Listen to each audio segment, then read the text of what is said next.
ഞാൻ ഇന്ന് വന്നിട്ടുള്ളൊരു ഹാക്കായിട്ടാണ് nail polish removing hack. സാധാരണ നമ്മൾ നെയിൽ പോളിഷ് റിമൂവ് ചെയ്യാറ് നെയിൽ പോളിഷ് റിമൂവർ വെച്ചിട്ടാണ്.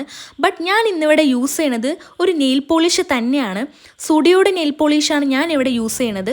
സുഡിയോയുടെ അല്ലാതെ വേറെ നെയിൽ പോളിഷ് വെച്ചത് വർക്കാവുമോ എന്ന് ചോദിച്ചാൽ എനിക്കറിയില്ല, ഞാൻ ട്രൈ ചെയ്തിട്ടില്ല.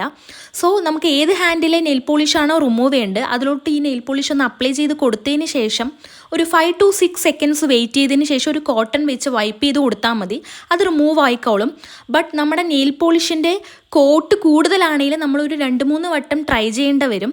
എൻ്റെ കയ്യിൽ ഒരു 3-4 കോട്ട് ഉള്ളത് കൊണ്ട് തന്നെ ഞാനൊരു 2-3 വട്ടം ട്രൈ ചെയ്തതിന് ശേഷമാണ് അത് ഫുള്ളായിട്ട് റിമൂവ് ആയത്. സോ ഇതെന്തായാലും വർക്കിംഗ് ആണ്, ബട്ട് നമ്മൾ കോട്ടിനനുസരിച്ച് ട്രൈ ചെയ്യേണ്ടി വരും.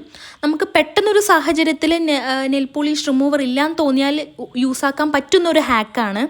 സോ ട്രൈ ചെയ്യാത്തവർ ഒന്ന് ട്രൈ ചെയ്ത് നോക്കൂ ഗൈസ്. ബൈ.